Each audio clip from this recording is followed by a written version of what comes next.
I would say 95% of my clients are women who either want to become mothers or are already mothers.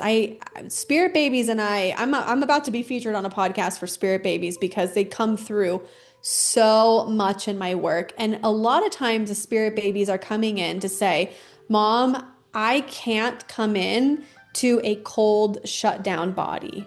I need to come into a woman who is warm, nurturing, loving, emotionally regulated, and willing to hold me in you for 9 months so that I can come into this world and do what I need to do and have the support to do that.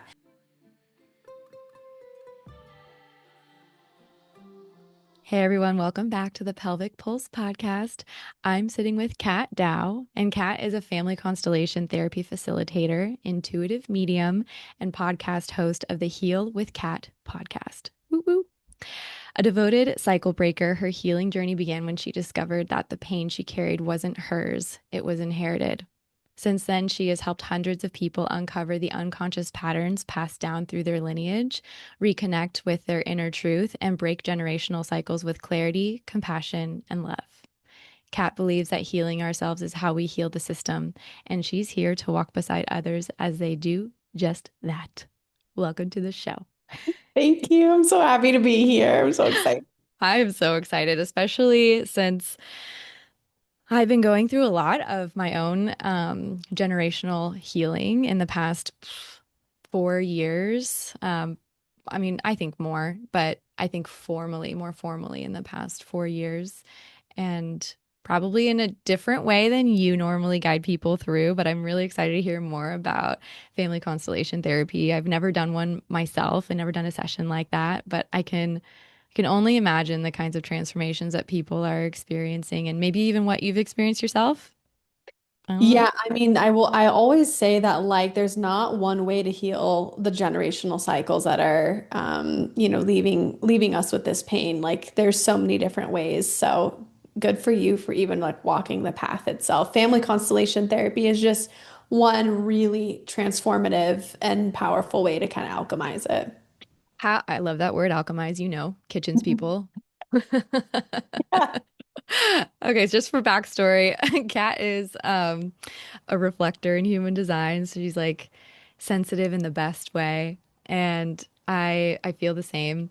Um, I'm so curious how you not just like got into FCT, but like also your mediumship and your journey with blending these. I'm assuming you're blending everything into your own flavor for your clients. Yeah, I found family constellation therapy, or like you abbreviated FCT because it's kind of a mouthful. Really at like the third lowest time of my life.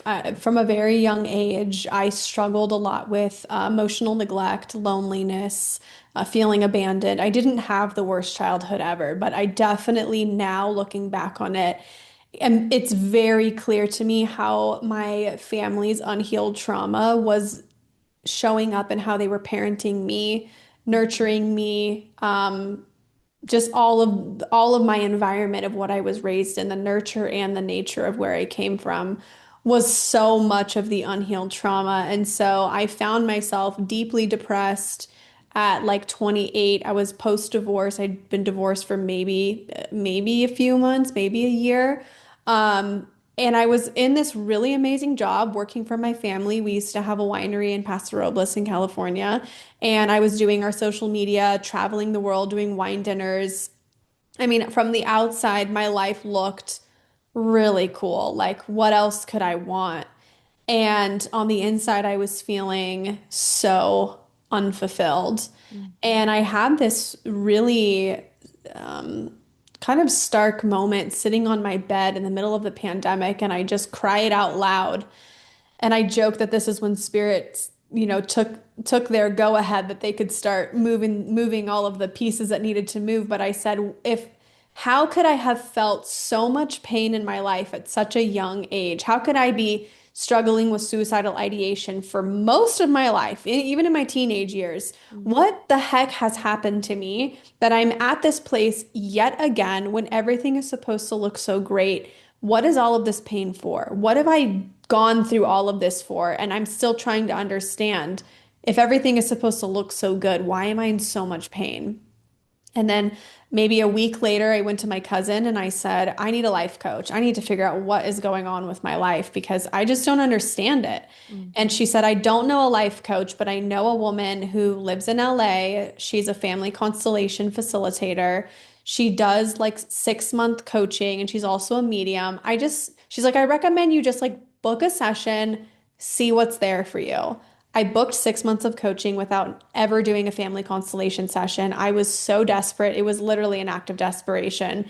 Never Googled it, never looked it up, never anything. And I showed up to the first session. And I remember after the session feeling as though everything about what we had worked on in that session around shame made sense from the ancestral lens. I could understand myself a lot deeper because I looked at what happened to my family. And over the course of those 6 months, it was that continuation of that knowing. I would work on something that I was struggling with in my life. We'd look at the ancestral connection.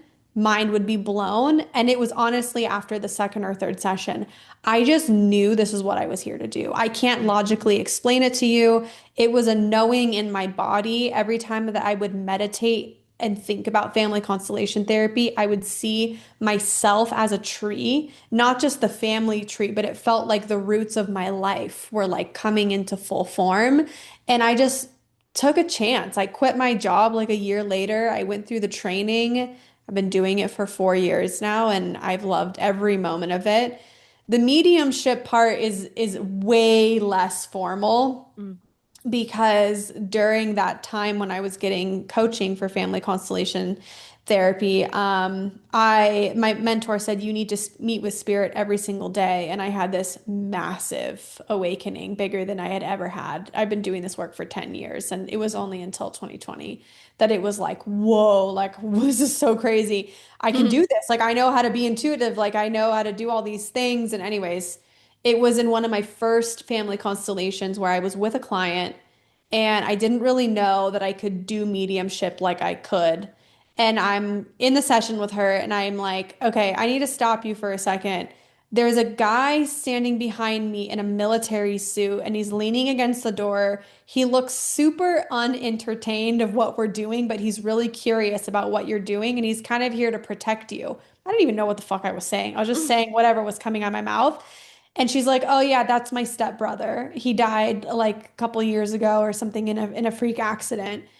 And then every single FCT after that, people's loved ones were showing up in the middle of the session, and I was having to learn how to navigate who it was and what they're telling me and how they're communicating me with me and what they're showing me. And honestly, the mediumship was getting thrown into the fire and just having to learn how to do it on the fly. And now I do it a lot with FCT. Do you ever do it in isolation? Like a reading, like just a mediumship reading. Oh yeah, like I Yeah, just had okay. one this morning. I either do like family constellation therapy or I have something called the ancestral intuitive reading. And you'd be Mm. surprised. Usually, every person that comes to me for FCT gets a mini reading in the middle of the session because when we're doing the intake together, I will immediately feel someone's loved one come in. And I call myself the grandma whisperer because it's usually someone's grandmother that comes in. Oh my And it's not gosh. always the grandmother that women are really close with. It's oftentimes the grandmother that was really cold, not very warm, maybe struggled with, that maybe passed down the mother wound of some kind. But the grandmother is showing up in an effort to like extend an olive branch or to provide support or to provide clarity. It's just like every single session, there's usually an aspect of a grandmother if I'm working with another woman. So it's pretty cool. Mm. Yeah. I mean, I love that so much. Like you have no idea. I'm getting like chills on my thigh and like all the things. It like makes me want to just like share a little bit about my like Yeah. so I obviously have four grandparents, maybe not obvious because some people have more, but my two grandfathers I've never met. Both died tragically when my parents were in their like late teens, early 20s. One from war, like genocide, and one from pancreatic cancer. And my other grandma who's like my dad's mom. She passed away when I was in high school. Um, I mean, she lived a really great life, like 92, but I wouldn't say wasn't cold, but she was distant because she was physically far away, like living in Florida. While I'm here in the West Coast, San Diego and or Washington. Well, at the time I was just in LA. But anyways, I have my current grandma right now who lives with my mom, so her daughter, her oldest daughter of 5, and like watching their relationship, of course, like impacts me and my relationship with my mom. And I feel like I've one of the first things I think I did beyond the healing of like my sexual repression, I guess that was kind of like my first try with like crystal energy healing for that. But like the next thing I did was more psych K stuff, muscle testing. And it was uncovered that I carried whatever, 7, I think she counted 7 generations, maybe more, back on my mother's side of like nervousness and worry, not necessarily anxiety. I had the name of like, I have anxiety. And she was like, no, no, this is like nervousness and worry. And I'm like, fascinating. Like these women worry and are nervous for no reason, it seems like. But isn't that so funny? Because I actually discovered the same thing about myself. I thought I had anxiety, but it's just that I have OCD and it's this worry loop that continues and goes and goes, and it's fear of the unknown. So I'm worried and I have fear of the unknown, which I guess you could say manifests as anxiety, but it's really just these OCD thoughts that just never stop in the brain. I can totally relate to that. Also, did your grandfather who passed from genocide, was it Armenian genocide? Cambodian. Oh, okay. Interesting. Wow. Yeah, the Khmer Rouge. My grandparents, my Cambodian grandparents, my mom's parents were both educators and kind of like upper middle class. And my mom at that time was, I think, like 15, like 14, 15. And yeah, they basically took all the educated people. Like if you wore glasses, you were taken away and eventually killed. But like they literally don't even really know exactly what happened to him, but it's assumed he's gone. Like he hasn't, there's no remains or anything like that. Mhm. Um, and then my grandma and my mom and her siblings were all basically put into like camps, prisoner camps. And I don't know if anyone's ever like seen or heard of First They Killed My Father. It's a movie that Angelina Jolie directed and put together in honor of her oldest son, Maddox, who's Cambodian. She Yeah. adopted him. And that like really does illustrate a lot of what my parents, or not my parents, but my mom went through. But yeah, they were so lucky. My grandma, I still don't know the whole story, but actually my aunt, my youngest um, aunt on my mom's side, she just wrote a book like fully of their family's experience. My mom also wants to write her own book, but she has to retire first to have the Of time. course. I mean, she's like the main caretaker too for my grandma at this point. So she's got like a lot on her plate. But anyways, my aunt just wrote this book, so I'm sure some of the details are in there from her perspective. But what I remember is that they all planned to escape and they made it. Like they tried multiple times, but they made it across the border into Thailand, I believe, and or maybe it was Vietnam. I can't remember either side.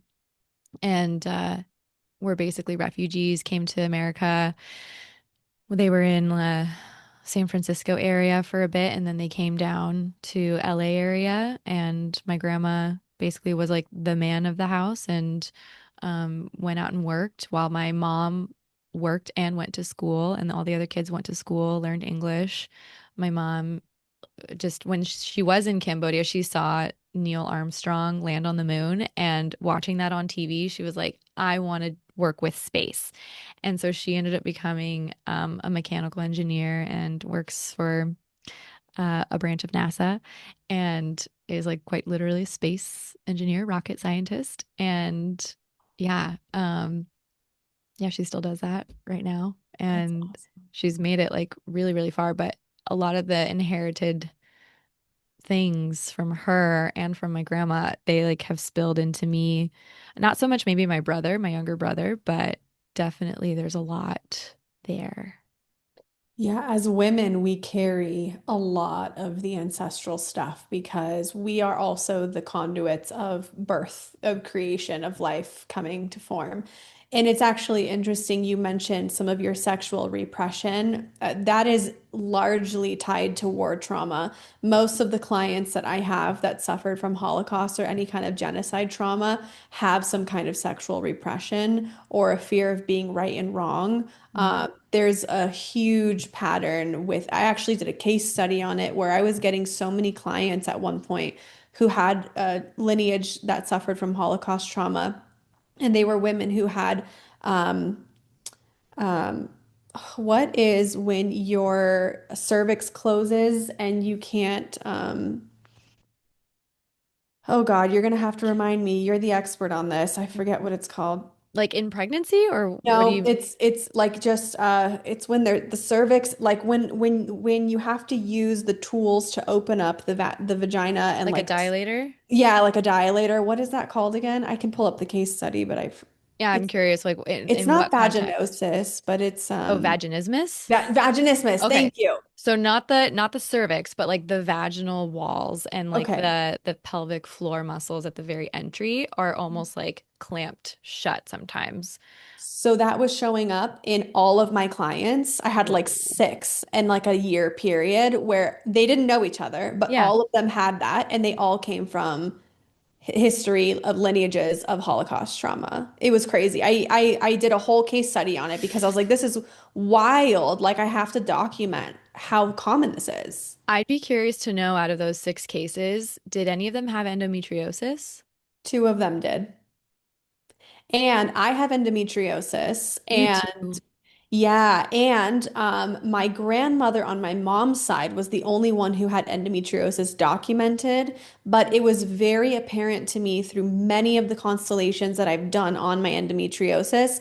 My grandmother, so my dad's mom, would come in mediumship wise to the session, or she'd be in the field somehow on a paper, and she would show me that part of the endometriosis is also the war trauma too, because my family is from Lebanon, and my dad, at 8 years old, a bomb went off on the sidewalk in front of their home one morning, and he's paralyzed on one side of his face because the shrapnel came up on the balcony and they were all having breakfast. So there's war trauma, and then they had to flee and came to the US. And so, anyways, there's been a lot of that as well on both sides of the family with different things. That is so wild. I'm like literally, I've been going through this week, research studies on the tie between endometriosis and different kinds of trauma. But usually it's like, I think the biggest marker is PTSD. So obviously a complex situation, that could be from multiple things, but I totally see war, of course, being a big piece of that. Um, Definitely has been my experience. And there's also, at least for my sexual repression, it was very much so tied to like religious um, stuff. Yeah. But I mean, it's super interesting. Like, you want to talk like any kind of, I guess, disruption, let's just call it, endometriosis or vaginismus. But even like, I'm curious about cancer in men and in women. Yeah. Yeah, Dr. Gabor Mate talks a lot about autoimmune, cancer, MS, Parkinson's. Like I'm really big into his work, and I'm doing one of his courses called the Master Class of Healers right now. And just the science that's behind, how trauma is manifesting in our bodies is just incredible to me. I actually just went through a 3 hour EMDR intensive a week and a half ago. I haven't opened up about it yet. I'm happy to open up about it now a little bit, but I went into it because I not only have endometriosis, but I was struggling with severe Epstein-Barr and Mm. Hashimoto's, and I felt like I was slowly dying. Like I literally couldn't eat more than a meal or two a day. I couldn't have the energy to go out and do things. I was struggling with severe brain fog, exhaustion. Just my whole body was like out of whack. And I went into the EMDR session and I was like, listen, I need to know what trauma my body is holding on to, and I need to process it because I literally feel like I don't know how I'm going to keep living like this.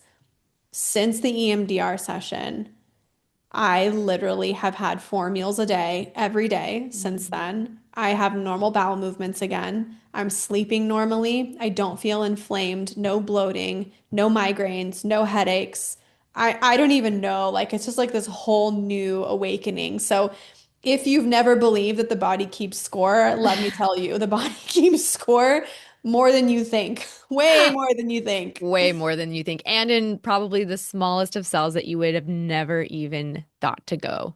I feel like a lot of people do think, like as you were speaking about the EMDR, it's like, yeah, it's like in your body. Like you have to move your body, you have to feel your body. And I think a lot of people do live with a lot of um, these groups or these like pockets of syndromes or different symptoms that you might not be able to piece together. And like, yeah, you can maybe group them under maybe a certain diagnosis, but like in the end, it's just like your body trying to like speak to you, right? And I'm so curious if you're open and willing to share like what came through, if anything, for like, yes, I love hearing your other side of it after you've like integrated for a while. Like it's really cool. I actually did listen to you share a little bit on TikTok, like probably the day after, the day of, you're like, I need to rest. I'm like, yeah, girl, go rest. I was so tired after. I could only imagine after a big intensive like that. And being like willing to go into it with like, oh, I just want to like uncover this, you know? So you just don't know what's going to come up. And yeah, no, it sounds like it was super, super powerful.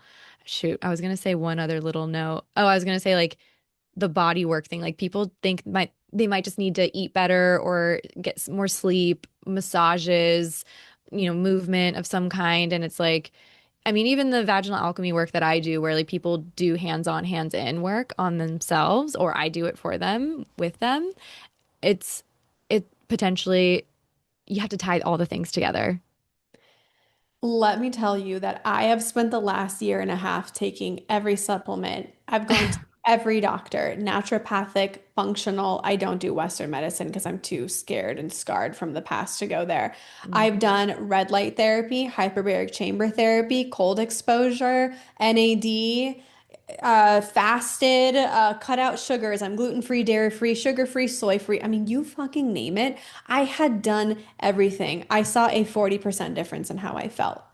I did EMDR and I went into my life experience. I'm happy to share a little bit of what came up. I went into a trigger trauma around a sexual trauma at 15 that I had repressed. Mm. Through that trigger trauma, I should mention I also did a microdose of psilocybin approved by my therapist for the EMDR for the purpose of just going in without any ego or any blocks. I was then taken back into the womb and I literally relived my abandonment wound, my loneliness wound. I discovered from the womb until today, I discovered a trauma that happened to me sexually at 10 years old that I had completely repressed from my body. Completely. When it came up, I was actually in full denial that it had happened because there Mhm. was no inkling that I had ever gone through it. And now I know in a knowing in my body that it did and it's okay. I feel very much at peace with everything after the session. But actually, what was the most interesting is that I was brought into 4 years old. And 4 years old is where I spent most of my time. And I had the distinct remembering. I completely forgot about this stuff. It's crazy what the brain does. Mhm. I'm laying alone on the floor. I'm the oldest of five. At the time, I had a sister who was just born. And I was punished in my room for something. I didn't know why, but I knew that I had been there for hours alone in my room and no one had come to get me. No one had come to repair with me. Nobody had come to take me out of the room and say, "It's okay, like you've been in here for long enough, like come join the family." Like my dad was out working, providing for the family. I was at home alone with my mom who was suffering from postpartum depression with my sister. She felt alone and she really only had her mom to help her move through things. And so I was getting emotionally neglected, which I don't blame, shame, or judge anybody's family, even my own. It just was the nature of the situation. But I learned that I became extremely psychic and intuitive at 4 years old because I was being emotionally neglected. My brain, the wheels were turning so much by myself that my brain went up to the spirit world because naturally it's just what I'm inclined to as a human. That's just how I am. But then as a result of that, I developed OCD because no adult was there to say to me, here's how we're going to contain your energy. Here's how we're going to give you safety. Here's how we're going to attach. My brain was like a baby rattlesnake. It would latch onto a thought, phew, good, like good luck. Like it would just send Mm. me somewhere else because I was alone a lot as a kid.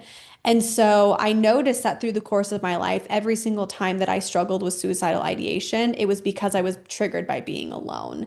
I never fully understood the course of my life until I did EMDR and I could relive. I literally went through and relived all of it. And now I'm just like, of course I was the way that I was. Like, of course I feel the way that I feel. But to bring it back to what we were talking about, my autoimmune disease was me being in a constant freeze mode from childhood, and I was literally shutting down. My nervous system was collapsing. My body could not handle the weight of the trauma anymore, and it had to go somewhere. It had to come out of me. And it's been a week and a half, and I literally have not felt this good in probably ever in my life, honestly. I mean, like you look great. And I know sometimes it's like these weights of the emotional and energetic traumas, like you can't always tell on people, but like sometimes you really can. And you are glowing right now. Thank you. And oh my God, Kat, you're just like blowing my mind. I love all these connections. And I also, I don't know if you believe this, but I believe that the body will just kind of show you these things when you are ready. You can take that like as a consciously ready or unconsciously ready.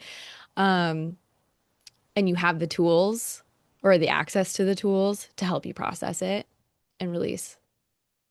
A million percent. I've done somatic experiencing. I've done parts Mm. work. I've done FCT. My fiance Tyler, he jokes all the time, like if anyone's gonna do their work, it's Catherine, because I literally could joke on my taxes that healing, I need a tax benefit for how much money I spend on healing work because I'm so motivated with this stuff. It's my life. And Right. yet I could not figure out why I was still so sick and why every time I was triggered feeling abandoned or alone, my brain would go into leave your body, leave your body, leave your body, suicidal ideation, isolate yourself from people. I was literally just reliving my childhood, and Right. my brain had disconnected so much from my body. It was like two different worlds, and EMDR was bringing them both home to each other.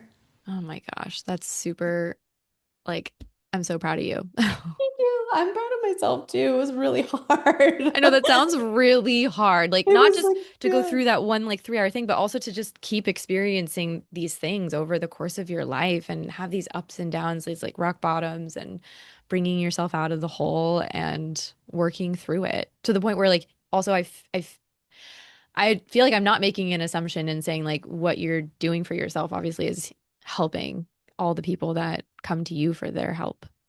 I think that was like the biggest relief for me is that I felt like I could show up better for the people that I support now because I've met myself very, very deeply now. Um, I have so much clarity and confidence about my life. There's nothing that people can say about abandonment that would hurt my feelings because I know Mhm. what happened to me. I relived those experiences. I think the saddest thing of that whole experience was realizing that I had become a statistic around sexual abuse, not once, not twice, but multiple times in different ways. And as a woman, you don't you don't realize you tell yourself it's not that big of a deal, or it was with a boyfriend so it doesn't matter, or whatever it is, and then you relive that in your body, and then you're like, holy shit, I'm a statistic now. I'm one of those women now, and that's really hard to sit with the reality of that. You know what the other weird thing is on top of that that I've had with my clients and what they've shared with me is like having had that kind of sexual abuse or that boundary rupture really with like if it's with family members or with not a family member, someone close to the family, whatever. Um, it's like they have a hard time naming the fact that there is also a part of them that feels guilty that they enjoyed it. Like Yeah. it's such a weird backwards thing. And then, everyone kind of goes through their own course with that on um like coming to terms with what is their actual like sexual energy like and how do they want to express it? How do they want to keep it for themselves or share that with others?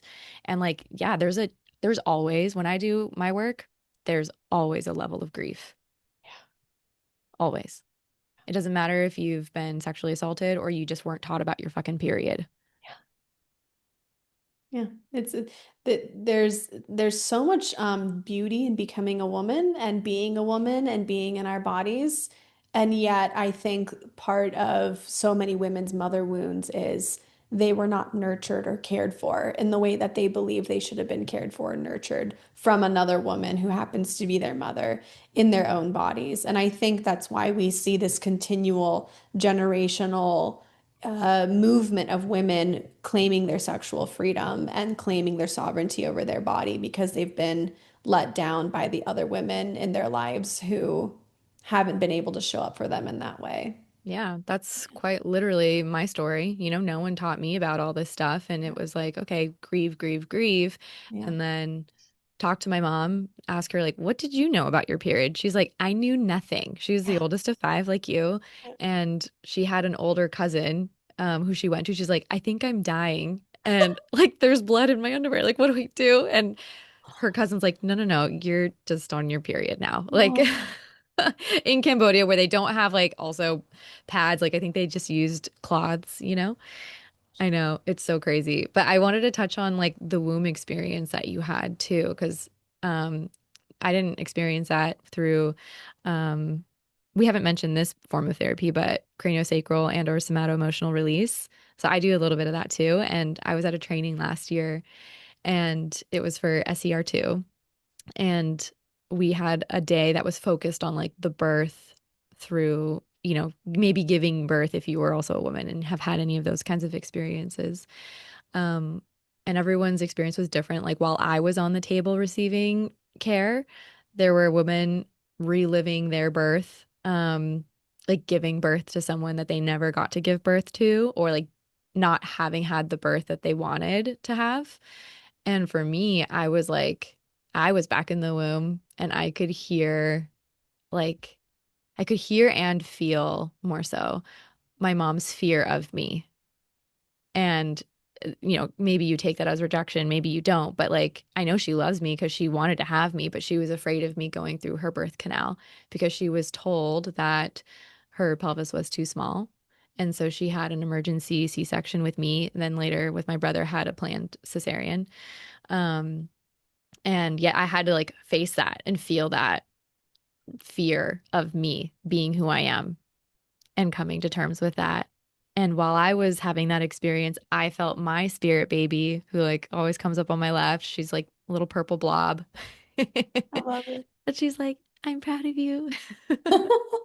Like, keep going, keep doing the work. And I just had like this like soft, tearful release and yeah, self-acceptance, really.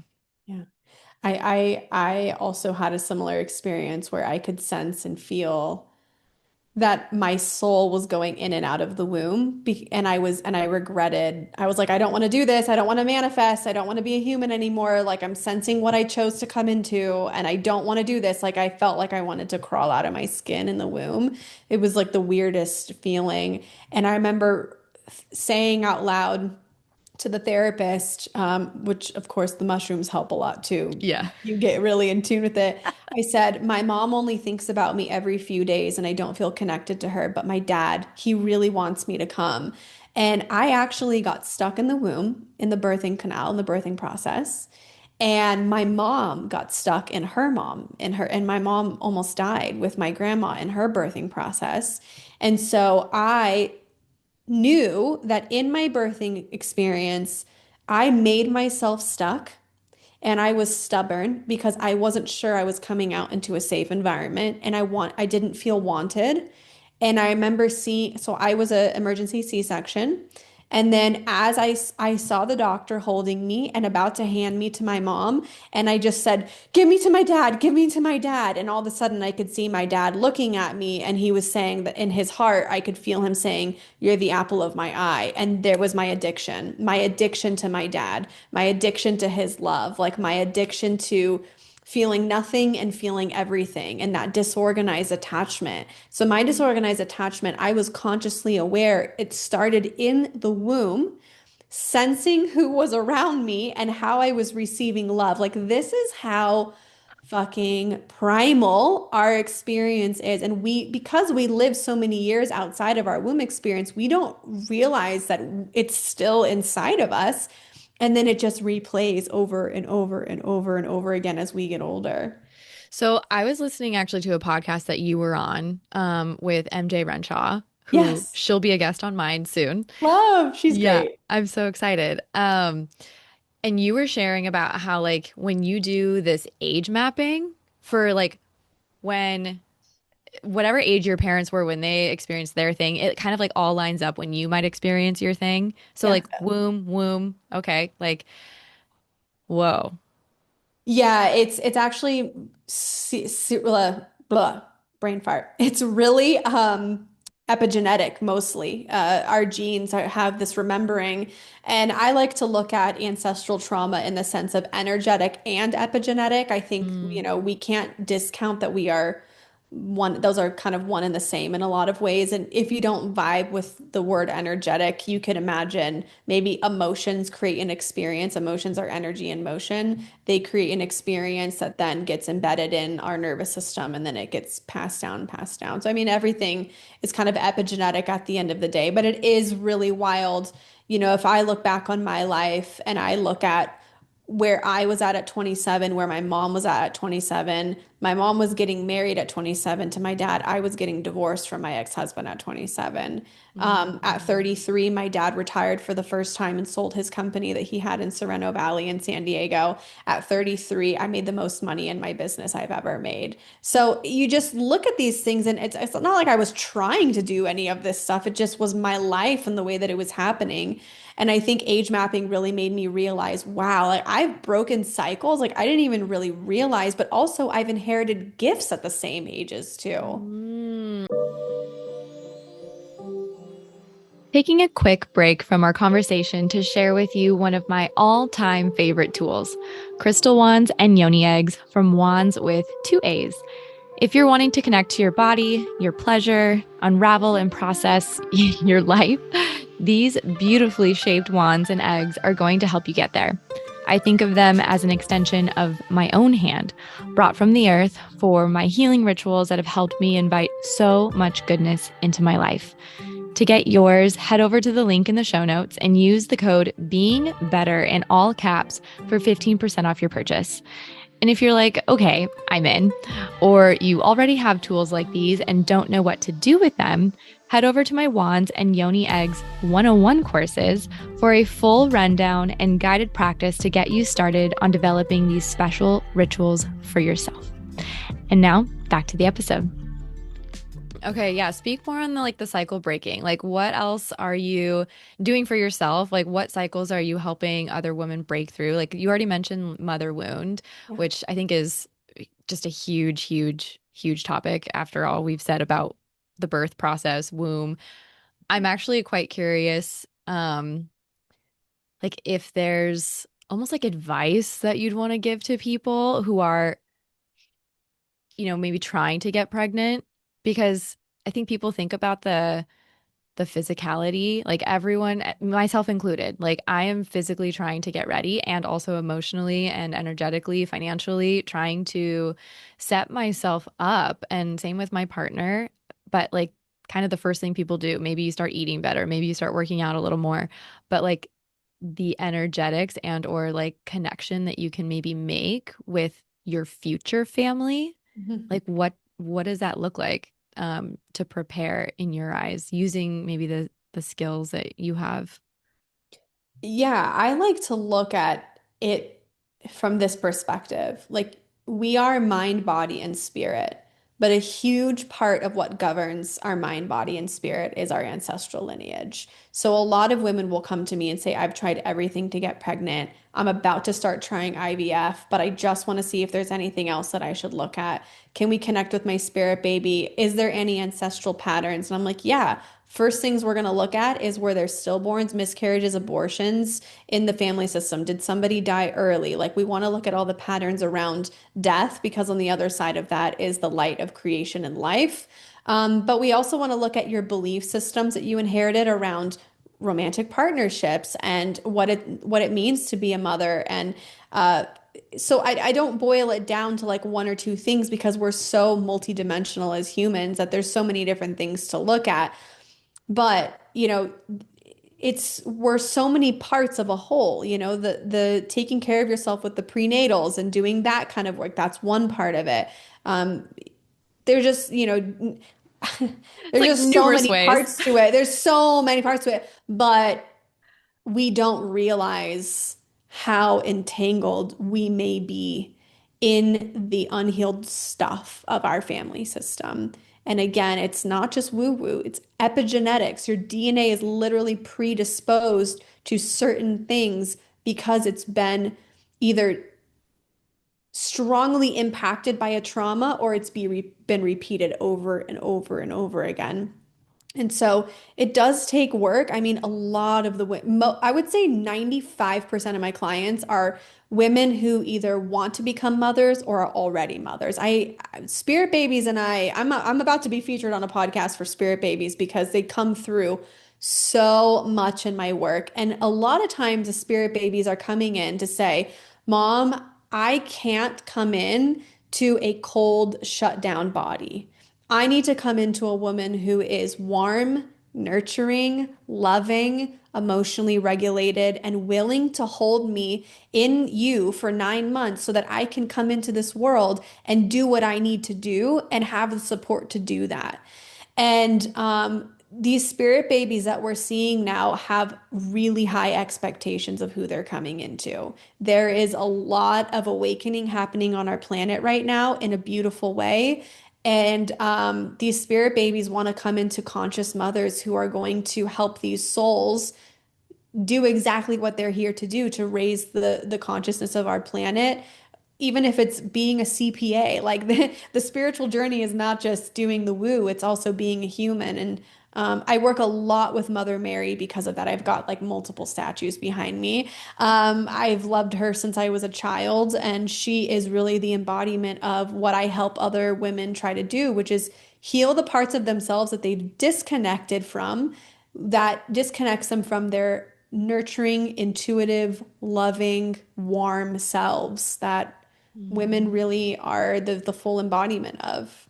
Which, okay, super interesting because, okay, Mother Mary didn't have sex to conceive, right? Right. She was just implanted. And I'm wondering the warm, nurturing, feminine, loving, cherishing energy that a mother can have. I feel like a lot of women maybe also don't connect to that sexual self that then can create life. Like that literally is the same energy, right? And I love what you're saying about the spirit babies and the moms that just they're looking for more of this like conscious, awakened, like oh, just Yeah. aware parents. Like maybe not just mom, but both. And Yeah. Yeah. um I was gonna say one time, I have a lot of people in my world who are trying to get pregnant, right? And I just like randomly got this hit while I was making some food the other day in the kitchen, thinking about one of them. And I was like, oh my God, I think the reason why she's not able to conceive and it's been taking them a long time, they're about to maybe try IVF, um, is because she doesn't want her body to change.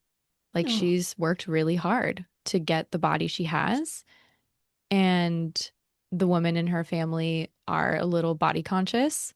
And I feel like a lot of women that are like maybe boomers and then a little bit older than us in their like 40s are, it's like still kind of ingrained in the culture to comment on how good you look or like what your waist size looks like or your ass looks great. Like, you know what I mean? yeah. And it's like, thank you. Like, yeah, I do work hard for that. And Is that the value you're putting on me? exactly. Yeah. Yeah, it's true. And there are multiple reasons why a spirit baby would hesitate to come through right away at the beginning of looking for conception. There's also women that I've helped with where their husbands are not 100% on board, and the spirit baby wants to feel like both parents are ready to welcome it into the family. There's ancestral reasons. I mean, there's just so much when it comes to the spirit babies. And that's not to say that spirit babies won't come into a woman who's maybe more hyper independent and shut down and closed off. It could be that that's what the baby needs in order to learn how to be the opposite and break the patterns and break the cycles. Like every generation is going to break cycle. But I just think what I'm feeling more is that the standard of normal, like what that's a shitty way to say it, I guess. But like the standards are being raised, the expectations are being heightened on who's coming in and how they're coming in for Mm, for their purpose. I love that. What cycles are you seeing being broken right now? So much with the voice right now. So much with the voice right now. It's like that's why I mean I'm a millennial, but I love seeing Gen Z just say whatever the fuck is on their mind. For better or for worse, by the way, I will say that because we all have to emotionally mature on how we use our voice, and that's part of the process. But, I just think that women as a whole are starting to really trust themselves and trust their bodies. I love that we can get on a podcast and talk openly about these things. Our mothers could not do that 40 years ago, 30 years ago.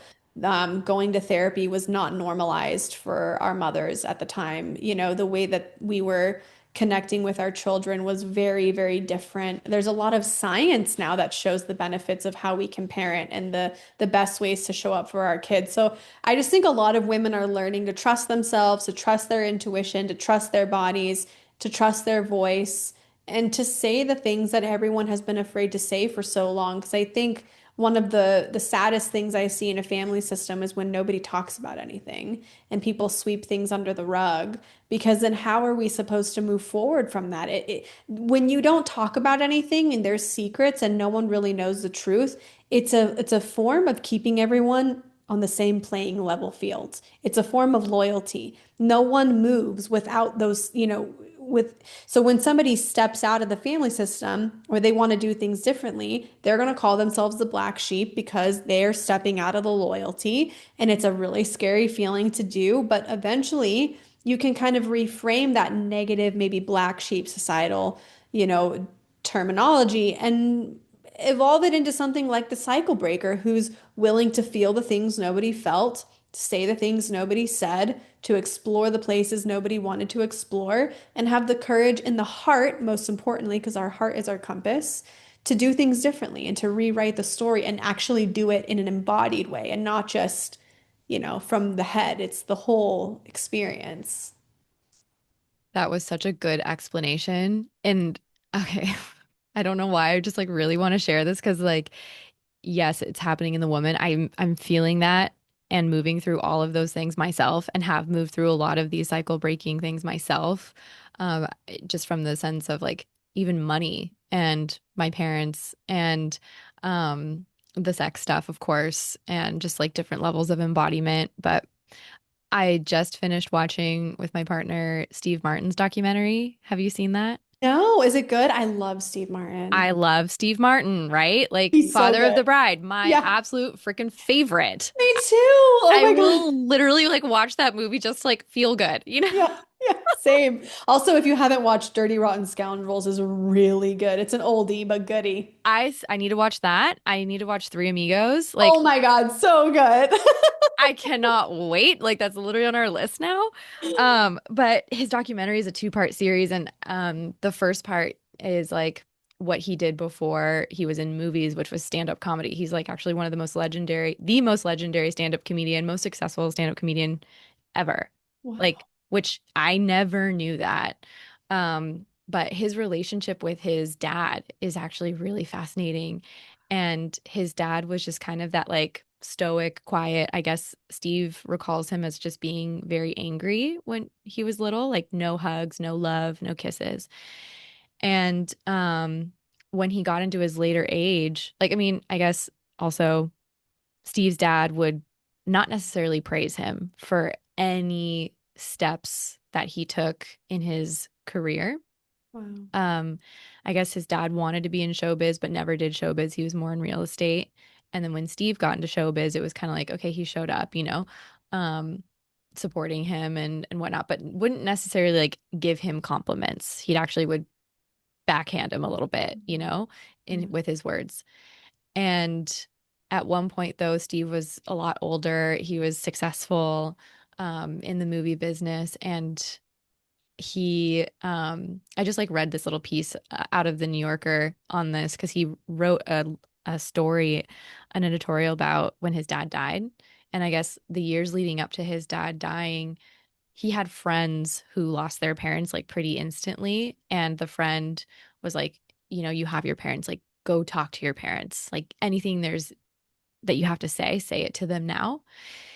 And so Steve started taking his parents out for lunch every Sunday and would like, talk to them and get to know them on a different level. And um, I guess he told his dad that he should go to therapy, and his mom started like encouraging his dad also to go to therapy. And so he started going. And like I don't want to like spoil it. I'll send you the the Yeah. article, but like, and also it's just really interesting and sweet to like see when people are willing to like step in and take action and not even like it's not about reparenting yourself, but like truly, if you do have the connection with your parents right now and you want to have a better relationship with them and you want them in your life, like have the conversations.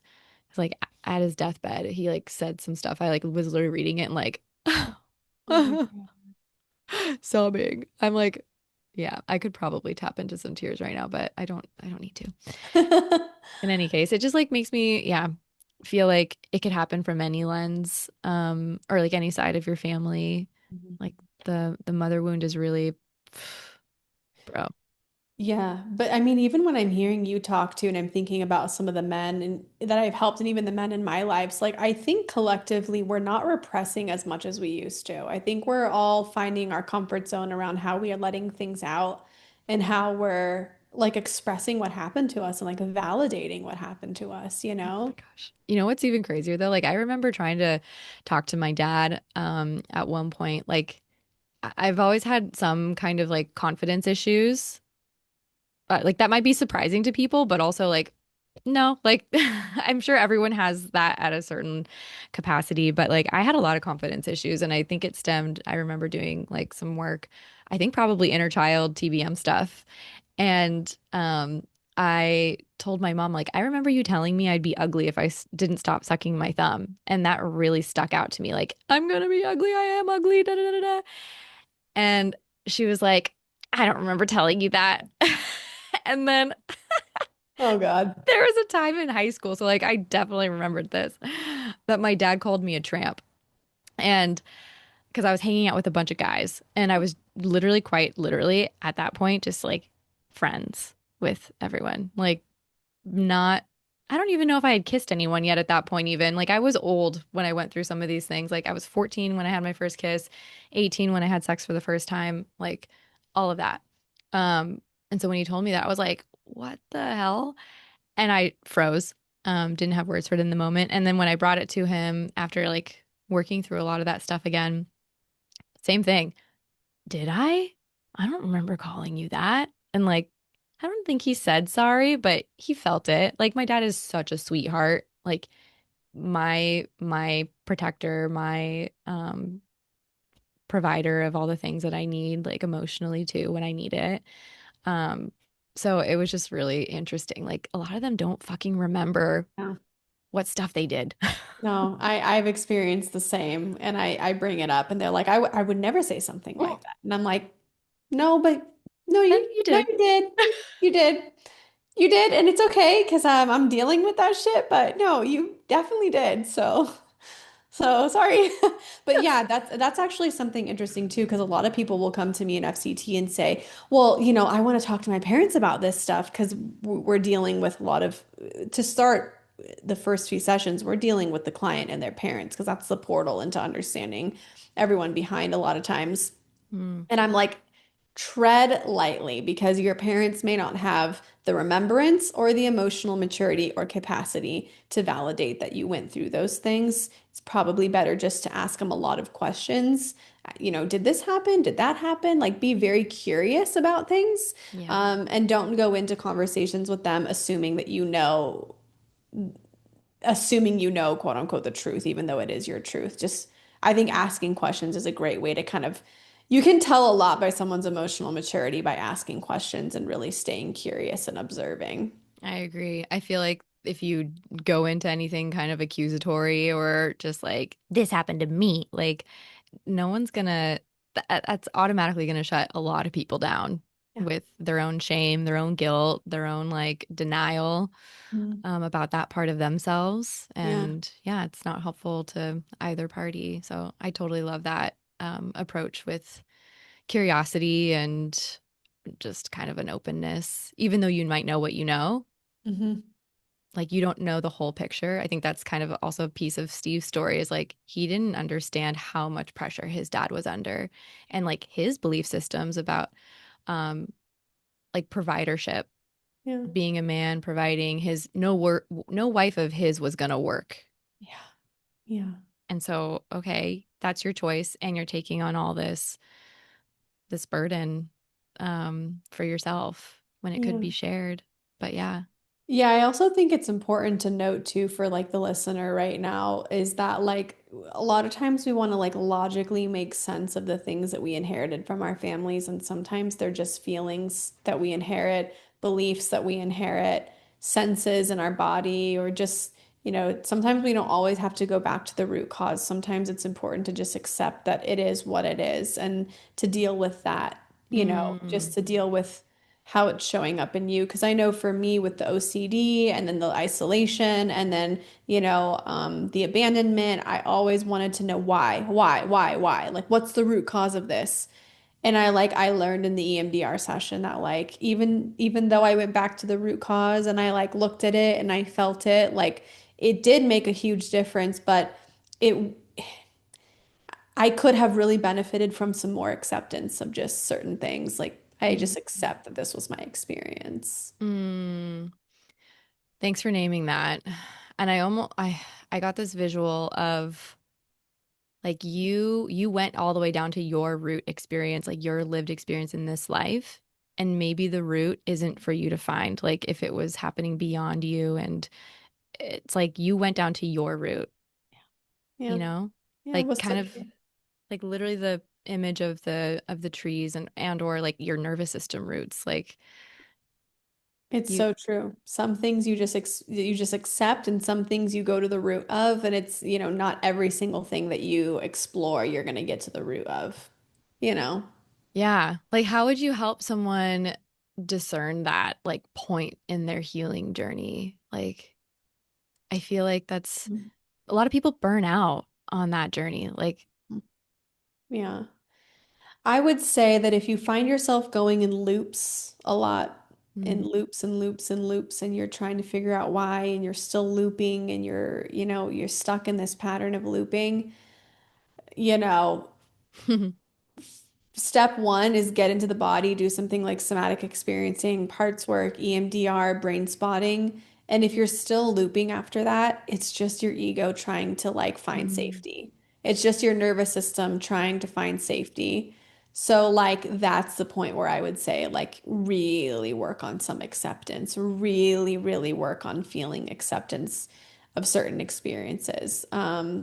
Because like the perfectionists in all of us may want to just get to that perfect place, be perfectly healed, arrive somewhere. And it's like there's going to be chapters of arriving and there's going to be chapters of unfolding, and they might all be happening at the same time. And like, don't forget to live your life. Like, don't forget to like have fun, go hang out with your friends, eat a good meal, like do things that bring you joy. Like, if you find yourself feeling really unexpressed in life or depressed or feeling like you don't really remember what the joy of life is all about, you're doing too much. Like, reel it back, book a ticket to a movie, go to a concert, go to like just go and do so, go paint, go to a ceramics class, like go do something fun. Like, remember why we're here. Mic drop. I'm speaking to myself too. No, I know, seriously. Like, I mean, isn't it funny though that there can be like, at least for me, like there is a lot of joy in like learning Yeah. about this stuff. Oh And yeah. like, but really it's like just a curiosity, like learning about other people helps me also learn about myself. And like, I couldn't agree with you more though. Like, if you find yourself looping in that, like, interject, like, cut it. Yeah. Yeah. Well, it's like the chaos loop, eventually somebody's going to have to step out of the chaos loop, eventually like it's so funny. I had a woman come on my podcast. Her name was Betsy Holmberg, and she talked about the function of the DMN, which is a part of our brain that deals with like I guess it could be likened to like the subconscious, and then the CEN, which is the central something nervous system. Anyway, she said the best neuroscientific way to break a looping thought is to distract yourself with something. She's like, Mm, it's not to say to bypass your experience, like it's not to say to not take your feelings important, but if you're in this loop, go on a walk, get outside, like make a meal, do something to break the loop because you're just gonna drive yourself crazy. that's so, so true. And like, yeah, you mentioned the ego, and I definitely had a thought there, and I can't pull it in all the way through. But I can totally see that. And I feel like someone who's already aware that there is a loop, it's like you're at that first step, like you're aware. So Yes. do the thing that's gonna like cut that off Yeah. to then maybe give you a different perspective. Yeah. There's an aspect of human design in everyone's charts that like gives you your motivation essentially, and like a certain sense underneath the motivation, like a cognition sense. You can call it like your design sense, whatever word speaks to you. And like mine is acceptance underneath my guilt motivation, which is like a fix it motivation. But even like before that, my perspective is a wanting view, like what's missing, what's needed here, what do I see? And I have an action sense under that. So it's like, okay, we take action after we see what's missing. We go into fix it because we want it to be better. But the final step and the final feeling is acceptance. Mhm. And for me, that's like very much so like my process. Like when I go through things, move through things, like you mentioned how like the voice is kind of one of the cycles that are being unblocked right now. I have like throat stuff or like neck tension on my right side, and it actually just more awareness has come in that that is like my grandfather energy being like here to either like feel like it's protecting me from maybe saying something that might not have been too safe to say before, and also like encouragement. It feels like encouragement. um but yeah, I ended up like transmuting a lot of the grief that I have for not having had met them, and also my parents grief for whatever reason if they didn't get to express that and haven't really expressed that openly while I've been alive to my knowledge. um and it just came to a point of like deep acceptance and love that like I know they're here but not like physically here right now. Yeah. Yeah. Anything with the shoulders too is carrying the burden of something. Mm-hmm. So you can also look at that theme, which is interesting. When people are in the field with me, they're like, oh, my shoulders hurt. And I'm like, mm-hmm, because you're carrying all of everyone's anger. You're carrying everyone's responsibility because no one could show up. And we're going to give that back today. That is, I call that the like the mom muscle. Like that is such a mom thing, right? And it's Yeah. like postural, like you are giving of yourself to, it's a burden in a Yeah. way, right? Yeah. Yeah. To provide that for your children, but also you don't have to carry it all. Yeah. Amen to that. As an oldest daughter. Yeah, same. Oldest daughter. My mom's an oldest daughter. I know my mom's gonna live with me one day, and she's like, I will not live in the same house as you. And I'm like, I took that as an offense when she first said that. And she's like, no, I'm doing you a favor. Like, That's like, so funny. My mom says the same thing too. She's like, I will not burden you by taking care of me when I'm older. Just hire somebody. And I'm like, at first I was offended. I was like, Mom, what? And she's like, no, no, it's to help you because I don't, just like, I don't want to burden you. I'm like, yeah, oh, actually, thank you. it's so true. Like, I could see my mom being really great if she had a little casita on whatever property I Yep. had, own space. Like, you get your own space, you're Yeah. close by, but not like in our same house, Yeah. energetic field. Like, she's a generator energy type and she is an energizer bunny. Like, Is doesn't she a stop Leo moving. or an Aries? She's an Aries. Yeah. Nailed She's it. fiery. She's Oh yeah. fiery. And I've got Aries moon, so I'm like, let me fight. Yeah.